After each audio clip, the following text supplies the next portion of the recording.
Welcome to the Home Inspector Marketing Podcast. Because you're a home inspector looking to increase your sales, improve your cash flow, and boost your bottom line, you are in the right place. For additional training resources on how you can grow your home inspection business, go to microreturns.com right now. And now, here's the podcast. Hi, this is Mike Crow, and I run a home inspection business. In fact, I've run a couple of home inspection businesses. The true joy for me, though, has been helping literally thousands of home inspectors build really solid home inspection businesses as well. We can help a single-man operation be able to do over $300,000 a year, maybe all the way up to $400,000 a year as a single inspector operation. Even better for me is the 80-plus companies that we have helped be able to build million-dollar home inspection businesses. I would like to help you be able to do the same thing. Well, here we are again, and this time we're going to hit the maturity level of your business. And I just want to say thank you for joining us once more. It is so exciting for me to be able to come into the studio and be able to put this together and be able to share it with you. One of the things that I'm hoping is that by sharing these things with you, I can help you avoid some of the heartaches, some of the challenges, some of the negativity of building a business and building it and getting it wrong. Okay, this chapter 6 that we're going to talk about today, which is maturity and the entrepreneurial perspective, may be one of the most important chapters in this book. Now, I say that, but then after this, we get into part 2 of this book, and we start getting into how to build your business right. And we're going to talk about that a lot. But today, let's talk about the 3 parts of the business again. One is there's the technician. You're probably already a home inspector, or if you're not, you understand that you will be a home inspector, and the job is, as far as you're concerned, to be the best home inspector you can possibly be. And absolutely, that's correct. And then the second thing is, as you get the business, and so now maybe you hire another inspector or two, and you hire somebody to answer the phones, and as you're building the business, you realize you have to become the manager for the business. I have a good friend out of Georgia, and he became part of our coaching program, and he joined one of the mastermind groups that was run by one of my other coaches at the time, I was sitting outside, I was doing some studying, I was watching some things, and I watched him run in and out of the meeting 6 times in about an hour. 6 times. And I went, dude, are you okay? Is there somebody sick in your family? Going, no, I'm scheduling inspections. How many inspectors you've got? 3. And you schedule the inspections? Yep. The lady scheduling inspections is out today. I went, dude, man, we got to fix your business. I am the king of backups, okay? And one of the first things I teach people to do is put a backup call center in place. And there's like 3 or 4 really good ones out there now, okay? You can reach out to us, and we'll be glad to share with you what some of those are. But there's like 3 or 4 really good backup call centers out there for your business now, okay? And if you want somebody to answer the phones for you all the time, I don't recommend it, but if you want somebody to answer the phones for you all the time, there's a couple of really good companies out there that are more than happy to do that for you as well. All right? But those are some of the parts of watching somebody build a business wrong. And he was a perfect example of what I talked about in the last chapter, the adolescence, where he's going for broke.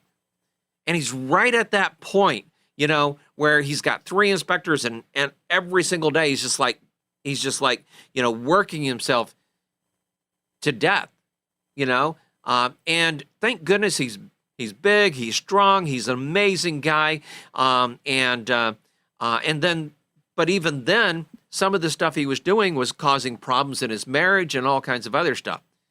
I want you to avoid those problems.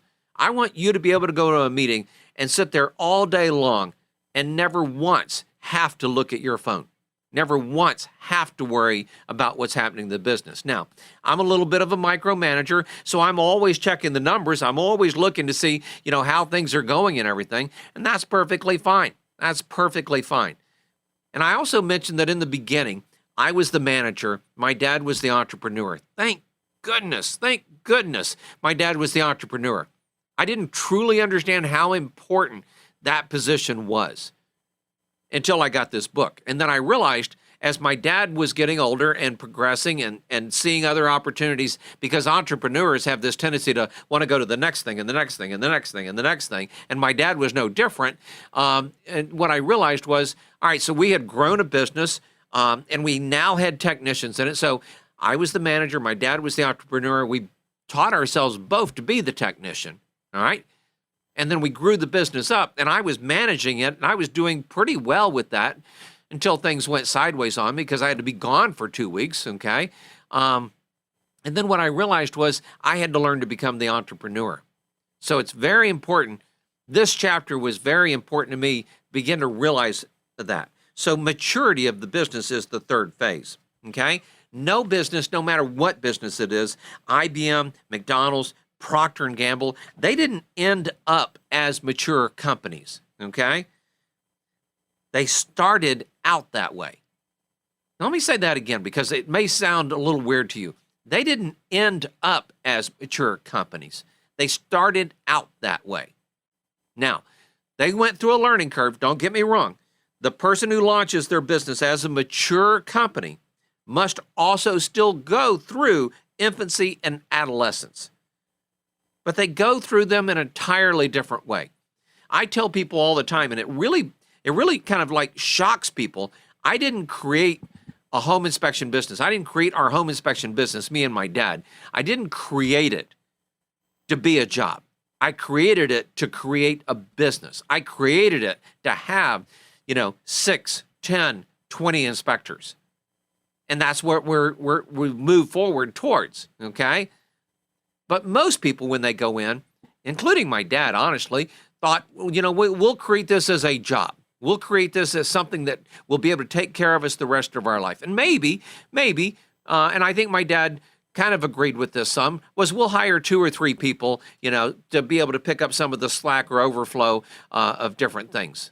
And it worked okay in the beginning. But that was never where I was going in the long run.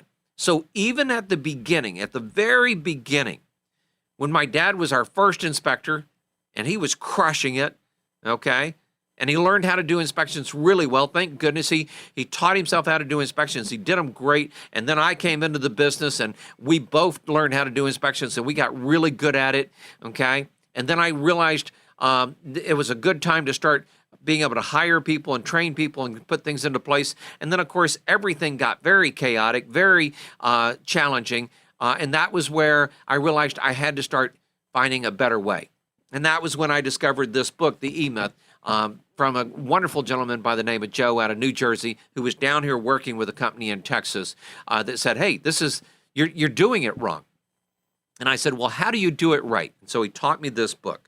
So the next part here is that if you look at companies, and one of the ones that everybody likes to quote was when Tom Watson, the founder of IBM, was asked, okay, why they were such a success. Here's some of the 3 special reasons he said they were successful. He said, I had a very clear picture of what the company would look like when it was finally done, by the time he was finally done, okay? The second reason was that once I had a picture, then I asked myself how a company which looked like that would have to act. What will they do on a day in business? And then I created a picture of how IBM would act when it was finally done. And the third reason, and he said IBM was so successful, was once I had a picture of how IBM would look when the dream was in place and how such a company would have to act, I then realized that unless we begin to act that way from the very beginning, we would never get there. That was so insightful for me. And what I realized was the way I was building my company and the way I've helped thousands of home inspectors build their company, and by the way, thousands of other types of businesses, I just happen to really love home inspections, build their business, is that they have to know what it's going to look like in the very beginning so that they can know where they're going. If I say, hey, let's get in the car and go for a ride, and you go, where are we going? And I go, I don't know, let's just see how far we can go. That's not a business plan. Not a good one anyway, okay? So you have to be very careful. And then he said was, every day we attempted to model the company after that template. At the end of each day, we would ask ourselves, how well did we do? and discovered that there was a disparity between where we were and where we had committed ourselves to be. And at the start of the following day, we would set out to make up that difference. And my dad did the same thing in our business. If we don't get everything done today, son, we start earlier tomorrow. That was my dad's philosophy. This is one of the most important lines probably in the whole book, and it became a cornerstone of what I did and built into my business. So one of the things he said here was every day at IBM was a day devoted to business development, not doing business. So yeah, we still have to do business. So we didn't do business at IBM. We built a business. So yes, we still do home inspections, but we build a home inspection company every single day while we're doing that. I kind of tell people we're building the boat while we're at sea, okay? It's kind of funny with all these internet games and everything right now. I'm actually watching one where they're building a boat while they're in the water, okay? And it keeps getting bigger and bigger and bigger. And then they have more processes and more systems and more people. And it's kind of a fun little game. But the bottom line is most people don't see it that way. And what happens then, of course, is they get gobbled up by other people that are out there doing it. Or they just shut the doors one day and walk away. We kind of talked about that one on the previous podcast. So here's one of the things that he's got a whole little segment here. I want to just read to you real careful, and we'll go through each one just a little bit. But it's not the service that you do. It's not the commodity you sell. What's important is the business, how it looks, how it acts, how it does what it's supposed to do every single day. That's what's important. Unfortunately, most people who go into business, they don't have a model, okay, of the business that works. But they know how to do the work. They just don't know how to build a business. And that's why I run into so many businesses that, they did a good job, but in a lot of cases, they did it wrong. I did it wrong until I found this, and I fixed some things. So here's some of the things that the entrepreneurial perspective, you want to ask these questions. How must the business work? Okay? The technician says, what work has to be done? The entrepreneur says, how must the business work? And so that's the difference. I want to make sure you hear that. So the entrepreneur basically understands that he sees the business as a system for producing results, outside results, for the customer, resulting in profits. The technician sees the business as a place in which people work to produce inside results, producing income. Now, I'm not sure you're catching every single one of these, and I'm not going to go in depth on every single one of these. Get the book, read this part very, very succinctly. This is, again, chapter 6. It's called The Entrepreneurial Perspective. These chapters are short. They're easy. Thank goodness, because, I've never been, I work at it, but I've never been a ferocious reader. But this book I read in one night because it just so engulfed me, and it meant so much to me. The next entrepreneur perspective, they say that start with a picture of a well-defined future. One of the secrets I have now, and I tell people, and I shocked a bunch of people recently, and I'm going to share it with you. What most people think about next week, next month, next year. Some people think 3 years. Some people think 5 years out. I think 20 years out. I'm 60 right now. I'll be 80 in 20 years. What will that look like? And then I did something even more amazing that shocked me. And I've been studying family wealth, and I've been studying what happens after I'm gone. And a lot of people go, I don't care after I'm gone. Well, I do. I care what happens to my kids and my grandkids and my great-grandkids that may not even be born before I'm gone. I care. I think you probably do too. It's just, you got to be aware of the 95% out there all the time that's telling you, you shouldn't care about that. It doesn't matter. My dad used to say, 100 years from now, none of this will matter. And I actually bought into that until just about a year ago. And now I'm asking myself, what I'm doing right now, how will that affect my family, my kids, my grandkids, and my great-grandkids? How will what I'm doing right now look 100 years from now? See, I think that the guy that built McDonald's understood that. I think Walt Disney understood that. I think the guy that built, IBM, Tom Watson, I think he understood that.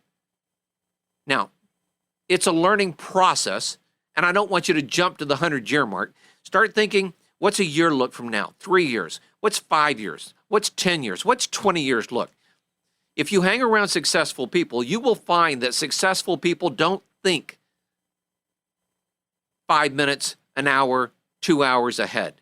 Yes, we do to some degree, but that's just like a fly that we're dealing with.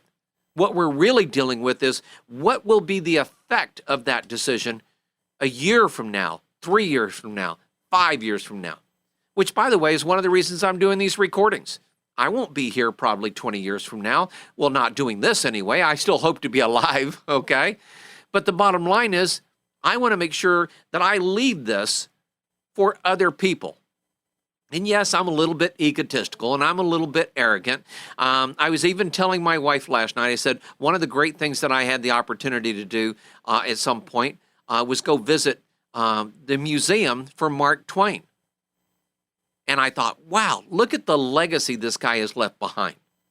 And I started thinking, how can I leave some kind of a legacy like that behind to help people as well? He created a legacy where people could enjoy something. I would love to create a legacy of success for people, and that they can be able to do that, okay? And by the way, Michael Gerber, who wrote this book, The E-Myth, I've met him several times. What a great guy. It's a very unusual guy, but very great guy. And most great people, by the way, are unusual. You just need to know that. And so one of the things is, though, he did that by writing this book. He's helping people move forward as well, okay? So here's another one that I want to make sure that you see as well. The entrepreneur envisions the business in its entirety. We see the whole picture, okay, from which is derived its parts. The technician, he sees just the business part here, and he sees the business part here, and he sees the business part here, and he doesn't always connect all the parts. And I will tell you, I understand that completely, because I used to go and I used to work on that part, and then I would work on this part, and then I would work on this part. And then at some point, maybe after I got this book, I realized they weren't working in unison with each other, okay? And so I realized I had to fix that.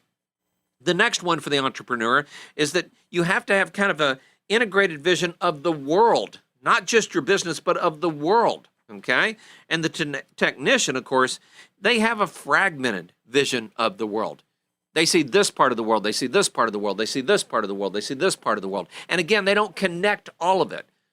One of the things I love to do, and I'm having such a great time doing, is that me and my wife started traveling a number of years back. And so we've been to Israel, we've been to Jordan, we've been to Australia, we've been to New Zealand, we've been to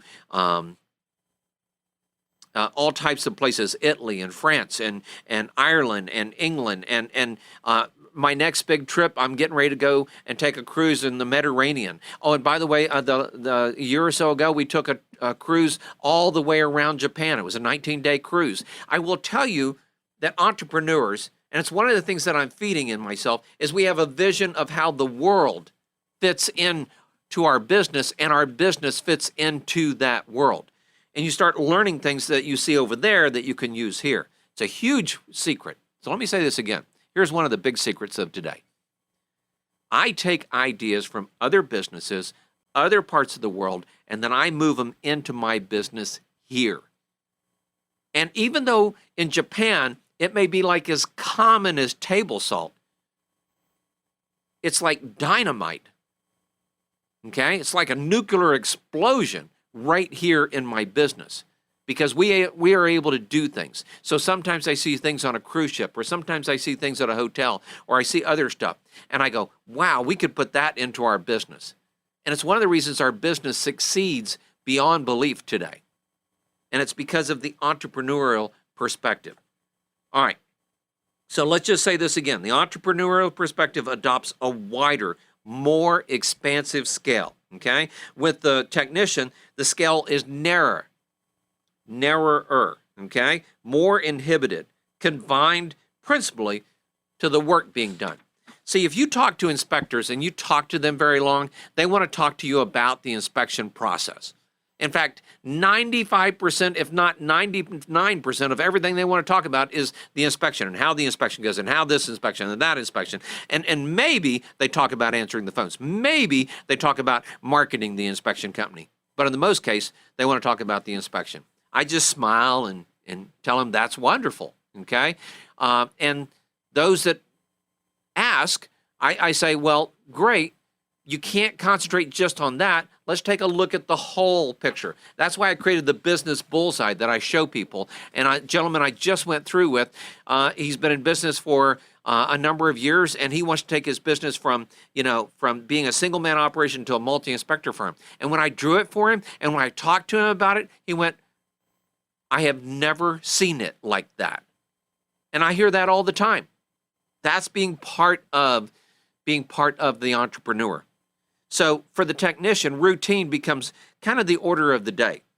And you need to be careful not to fall too deeply into that routine. The entrepreneur, I highlighted this one. I want to make sure I share this one with you. As you're moving forward, the entrepreneurial model it's a model of business that fulfills the perceived needs of a specific segment of consumers in an innovative way. See, most people want to copy what's already out there. Well, you can copy innovation too, by the way, so you want to be careful about that. So the entrepreneurial has less to do with what's done in business and more to do with how it's done. You should probably write that word down, how it's done. And I will tell you that there are parts of this, and one of the things I tell people, and I may go into deeper on this at some point, why you do what you do is incredibly important. Why what you do and how you do it is what creates the wow factor. Why plus how equals wow, when you get it right, okay? The challenge is most people never get to the wow factor. They get to the wow factor in the inspection, but not in their business, okay? So the entrepreneurial model does not start with a picture of the business to be created, but of the customer for whom the business is to be created. In my case, it's for the maven that we're creating the business for. The client and the maven, the client and the customer. It's a huge difference. And people want to tell you, oh, we're doing this for the home buyer. Absolutely. We want to make sure the home buyer has a great experience. But that's where they stop. What I realized was because of the way home inspections interact with all of these different parts, that it's not just the home buyer we're dealing with. We're dealing with the real estate agents. We're dealing with the mortgage companies. We're dealing with the insurance companies. We're dealing with 15 different parts of a real estate transaction.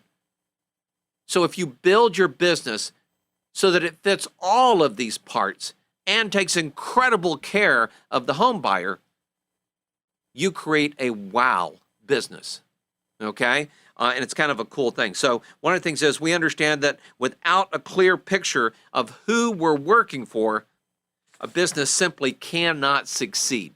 A business cannot succeed. So here's the last part. The manager and the technician, they got to have their own models. And we want them to have models. The technician needs to have a model of how to do a great inspection. That's a piece of cake. I have a guy, and I told him, I said, come on down, ride with us at Texas Inspect for a week. He's one of our private coaching clients. Come down here and ride with us for a week. We'll show you the routine. We'll show you our report. We'll show you our boilerplate statements, macros as we call them. We'll show you how to answer the phone. We'll show you all the parts of the technician part that he needs to have to run that business. And then the manager, they need to have their models as well, okay? They need to know how many times this should happen or this should happen, this should happen. I created something I call the kill ratio. How often, when we answer the phone, should we schedule an inspection? See, the average inspector schedules 5 out of 10, and he thinks he's doing a damn good job. Well, he is compared to other industries, but in our industry, that's average. When you're scheduling 7, 8, 9 out of 10, then that's great. And here's the other thing is, I will tell you, if you're scheduling 9 out of 10, you're probably not charging enough. And you're probably answering the phones yourself. I hope you saw the problem with that, because you need to set it up so that you can create a system that other people can run. And my system in our office, our people are scheduling somewhere between 7 and 9 out of every 10 inspections that they deal with.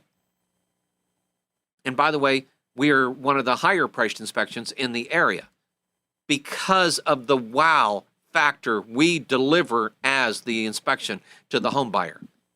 So it's very simple. So the manager and the technician, they need to have their models. The entrepreneur drives the business. The manager must make certain it has the necessary fuel. You got to make sure there's gas in the tank, all right, to make sure that it's going, and that the engine and the chassis are all in good shape, all right? And then the technician, they must find work to do that satisfies their need for direct interaction with every nut and bolt. So I will tell you that 80+% of home inspectors just want to be able to go do 2 inspections a day. They don't want to have to worry about software. They don't want to have to worry about marketing. They don't want to have to worry about answering the phones. They don't have to worry about handling complaint calls. And so they don't really want a business. This is why people like you probably and myself are able to go grow businesses, because I like all of the parts. I don't want to do just 2 inspections a day. It was fun and satisfying when I did it, but I like doing this part. But the world isn't designed that way, and everybody out there is different. And you need to understand that there are some people that just want to be technicians. There are some people that want to be managers and can be good at it. And then there are the entrepreneurs that can grow million-dollar businesses. And that's what we're kind of going through to help here. So here's the big part of this. That model must be balanced, and it must be inclusive if it's all going to work together. So the next part, we're going to go into what that looks like and how you build that. And at the time that this was written, it wasn't really revolutionary, but he made it sound like it was. And when I talk with people, it still is for them. It is revolutionary. And we're going to go into that the next time. So we've talked about the technician. We've talked about the manager. We've talked about the entrepreneur. And I will tell you, all of these are important parts. And I will tell you in the beginning, you have to play every single one of those parts. The question is, how much time do you spend in each part? So I will tell you that one of the things that I try to teach people is to have focus time on their calendar. Every success book you ever read has in it what we call time blocking. I call it focus time. You need to put at least 2 hours on your calendar every single week, and you need to focus on something, building a system that either you or software or some machine or something or people will run. And I call those stackables. You need to build a stackable, a system. And once it's built, all you have to do is make sure that somebody is making sure that it stays running. Those are managers, okay, in a lot of cases. So you got the technician, you got the manager, and the entrepreneur. As the entrepreneur, you have to put focus time on your calendar, and you have to learn which parts of your business do you need to probably rebuild. And if you're brand new, that you need to build. And there's a list of about 10 things that are so simple, so straightforward, and we'll talk about them as we move forward. And when I tell people, hey, you need to build this, they go, I have that one. And I said, you probably do, and it probably isn't built right. And I ask them 2 questions, and they go, yeah, you're right, it's not right, okay? That's because I have this ability to see the whole picture. And I want to share that with you. I want to tell you thank you for being here. And I want to tell you that the most important thing that you can do is seek out other successful people in this industry. And if you want to come sit next to the people that I'm working with and helping them be successful, then reach out to us. More than happy to try to see what we can do to help you as well. There are secrets. There are shortcuts. But you've got to build them so that other people can use them to help make sure that your business gets built right and runs right. I work half a day a week in my business. Half a day a week. And then I spend time with my wife, and I spend time with my kids, and I spend time with my dad. And you know what? My whole number one goal right now is to help other people be able to have the kind of life that I have. And I get people that call me every month and sometimes every week saying, hey, I just wanted to tell you thank you. I got a card in the mail the other day from a wonderful husband and wife out of Connecticut. And they said, Mike, I just want you to know, and by the way, he's been in business almost the exact same amount of time I had been. And he had never hit the $1 million mark. He was at that point where he was running the business every single day and just doing it day in and day out. But now he has a $2 million business.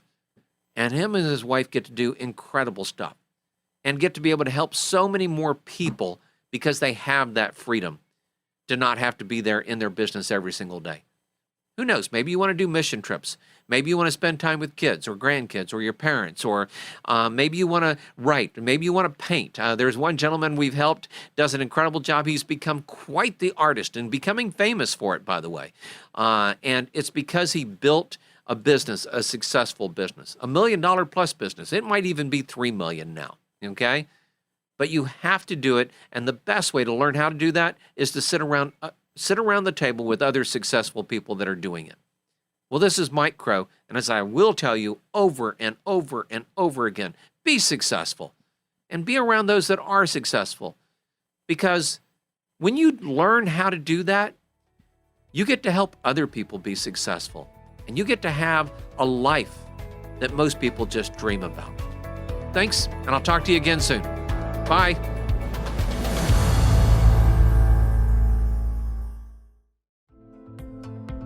We hope you enjoyed the podcast, and as a friendly reminder, if you're looking to increase your sales, improve your cash flow, and boost your bottom line as a home inspector, go to MikeCrowReturns.com right now.